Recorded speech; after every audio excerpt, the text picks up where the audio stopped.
hari pertama terlewati, banyak ilmu yang penting diberi, membuatku jadi sedikit terlupa dengan kondisi fisik yang sedang melanda. Sepertinya alam sangat bersahabat, membuat aku jadi jauh lebih kuat, menerima materi yang kaya akan manfaat, apalagi dikelilingi oleh teman-teman yang hebat. Apa itu engagement dengan peserta? Apa itu membangun branding diri? Selama ini yang kami tahu menyusun materi ya begitu-begitu aja gitu. Lalu apa sih susahnya berbicara dengan orang banyak? Itu pikirku di awal ketika menyusun RBPMP masih dikawal. Hingga 3 hari tidak terasa, semua materi sudah kami babat rata. Namun hebatnya, kami selalu keluar dari ruangan dengan ekspresi bahagia, seakan-akan menggambarkan ini adalah kesempatan yang luar biasa. Sesi terakhir adalah micro teaching. Untuk saya, ini adalah sesi yang paling genting, karena harus meramu banyak ilmu dan ajaran-ajaran yang sangat penting menjadi hanya 15 menit dengan materi yang sangat ramping. Ada 3 kesan yang masih membekas di saya sih sampai hari ini. Yang pertama adalah menyenangkan. Yang kedua, mengenyangkan. Setuju nggak? Terus kemudian yang ketiga adalah berbobot. Dari TOF ini kita baru tahu gitu loh. Ternyata fasilitator itu nggak cuman butuh kemampuan teknis gitu untuk bisa menyampaikan pesan, tapi kita juga butuh bagaimana supaya kita bisa mendeliverkan message itu, supaya message kita itu bisa sampai, tujuan pembelajaran kita juga bisa tercapai. Dan yang nggak kalah istimewanya di sini karena kita juga belajar tentang bagaimana kita membuat sebuah program pembelajaran. Nah, ini yang saya sebut dengan kesan yang sangat berbobot.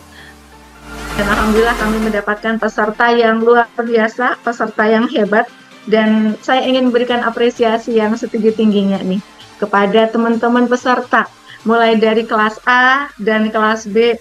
Kami melihat komitmen yang luar biasa.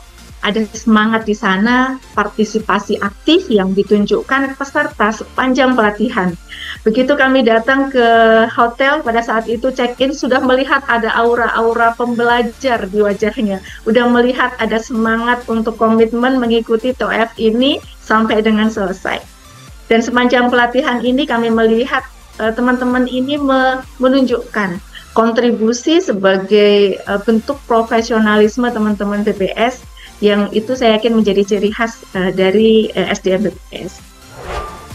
Dalam Undang-Undang ASN ya nomor 20 tahun 2023 bahwa pengembangan kompetensi merupakan kewajiban bagi setiap ASN yang dilakukan melalui pembelajaran secara terus-menerus agar tetap relevan dengan kebutuhan organisasi. Nah, saat ini sistem pembelajaran tidak lagi dilaksanakan secara parsial oleh lembaga pendidikan dan pelatihan, namun harus merupakan bagian atau menjadi sebuah sistem pembelajaran pengembangan kompetensi yang dilakukan secara terintegrasi. Ini yang sering kita kenal bersama-sama dengan corporate university. Nah, sistem pembelajaran terintegrasi ini merupakan sebuah pendekatan yang secara komprehensif itu menempatkan proses pembelajaran pegawai ASN yang pertama adalah terintegrasi dengan pekerjaannya.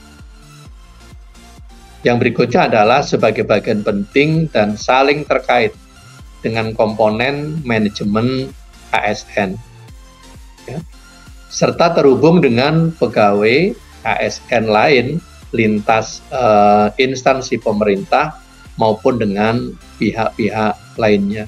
Pertanyaan selanjutnya adalah bagaimana peran Bapak dan Ibu peserta TOF di dalam mendukung pengembangan dan pembangunan BPS Corporate University ke depan.